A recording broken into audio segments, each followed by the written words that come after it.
Question 231. The lease agreement should specify when rent is to be paid. If the lease does not specify a date, then rent is due. A. On the 15th day of the month. B. On the first day of the month. C. On the last day of the leasing period. D. None of the above. Correct answer is C. On the last day of the leasing period. In the absence of a specific rent payment date in a lease agreement, the general legal principle is that rent is due at the end of the lease period. This means that if it's a monthly lease, the rent is due on the last day of the month. If it's a weekly lease, it's due on the last day of the week, and so on.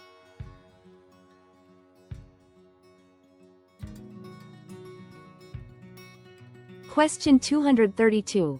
A mortgage loan correspondent is primarily concerned with A. Origination fees. B. The primary mortgage market. C. Mortgages that can be packaged and sold on the secondary mortgage market. D. Secondary financing. Correct answer is C. Mortgages that can be packaged and sold on the secondary mortgage market. These are entities that originate mortgage loans with the specific intention of selling them to investors in the secondary mortgage market. They act as intermediaries, connecting borrowers with lenders who purchase loans for investment purposes. They are concerned with loans that meet the guidelines of entities such as Fannie Mae and Freddie Mac, so that they can be sold. While they operate in the primary market, their focus is on the secondary market. Question 233. A potential buyer and seller sign an option agreement on June 20th, with an expiration date of a week. The term of the option will expire on A. June 26th, B. June 27th, C. June 28th, D. None of the above. The 7-day term is too short to be valid. Correct answer is A. June 26th. An option agreement is a contract on a specific piece of real estate that allows the buyer the exclusive right to purchase the property, without any obligation to buy. The 7-day term starts on the day the option was agreed to, June 20th. A week is an acceptable term for an option to run. Therefore, the term of the option will expire on June 26th. Question 234. Changing an item from real property to personal property by detaching it from the land is called A. Severance. B. Partition. C. Turnover. D. Realty transfer. Correct answer is A. Severance.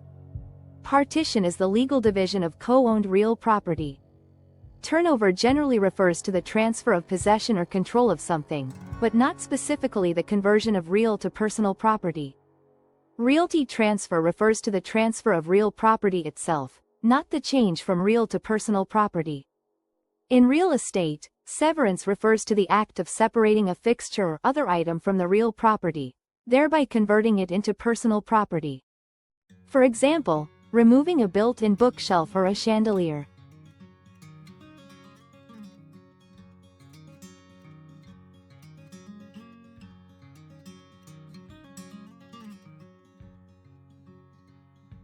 Question 235.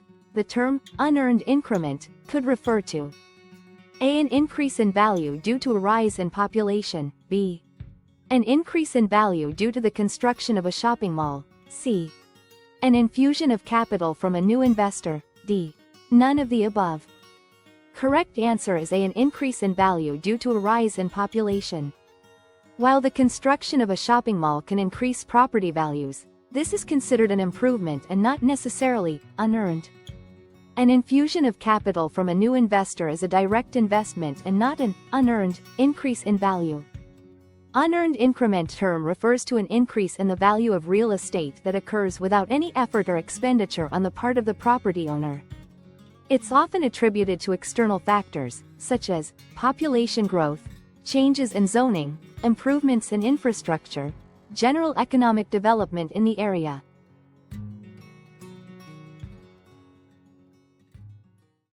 Question 236. An offer can be revoked before acceptance by the offeror, unless A. At the time of the offer, the offeree stated it could not be withdrawn. B. The offer is in regard to a property worth under $100,000. C. The offer is supported by consideration. D.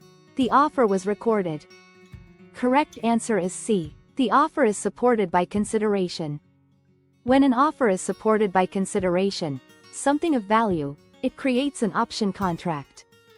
An option contract gives the offeree the right to accept the offer within a specified time period, and the offeror cannot revoke the offer during that time.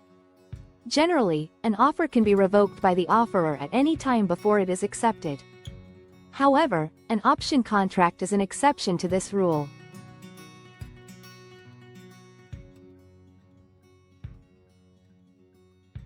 Question 237. A personal privilege to use the land of another is called a adverse possession, b. license, c. easement, d. possessory interest. Correct answer is B. license. Adverse possession is a legal doctrine that allows someone to acquire ownership of land by occupying it for a certain period of time under specific conditions. An easement is a non-possessory interest in land that grants someone the right to use another's land for a specific purpose. It is an interest in land, not a personal privilege. A possessory interest gives someone the right to occupy and control land, which is a stronger right than a license. A license is a personal, revocable, and non-assignable permission to use the land of another for a specific purpose. It does not create an interest in the land itself, but rather a personal privilege.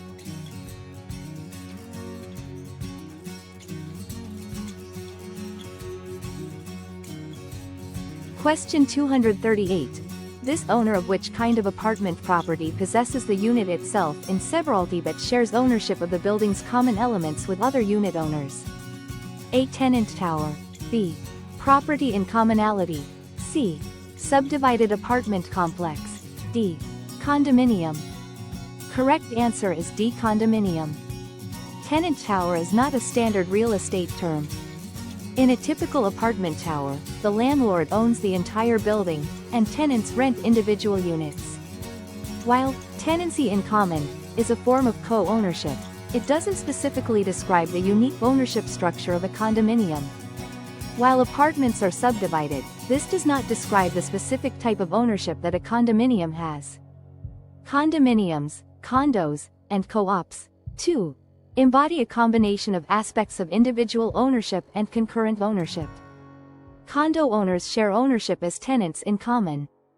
In a condominium, each owner holds individual ownership, severalty, of their unit, while also sharing ownership of the common areas of the building, e.g., hallways, elevators, grounds, with the other unit owners.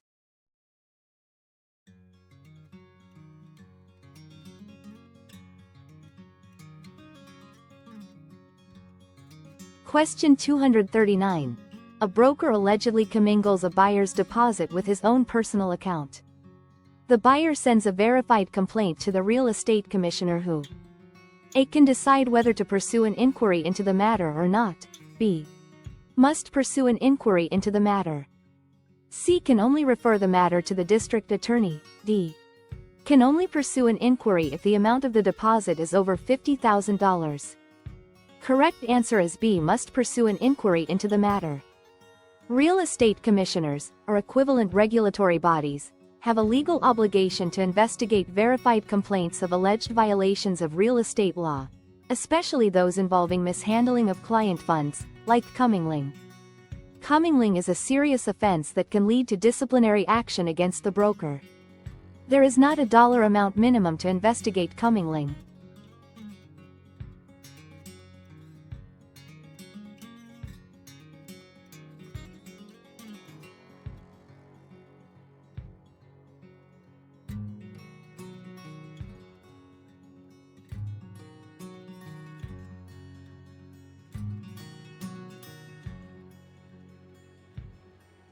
Question 240. The Americans with Disabilities Act, ADA, requires businesses to make reasonable accommodations for employees with recognized disabilities, unless the employer A. employs less than 15 people, b. is a seasonal business that operates less than 20 weeks per year, c. is a tax-exempt private membership club, d. all of the above. Correct answer is D. all of the above. The Americans with Disabilities Act, ADA, is a broad civil rights law that prohibits discrimination against individuals with disabilities in all areas of public life, including jobs, schools, transportation, and all public and private places that are open to the general public. However, there are some specific exemptions. Here are the main categories of businesses that can be exempt from certain ADA rules. 1. Small businesses. In terms of employment, under Title I of the ADA, employment, businesses with fewer than 15 employees are generally exempt from the employment provisions of the ADA. 2. Religious organizations. Religious organizations and entities controlled by religious organizations are generally exempt from the ADA. This includes places of worship. 3. Private clubs. Private membership clubs are also generally exempt from the ADA. These are clubs that have selective membership criteria and are not open to the general public.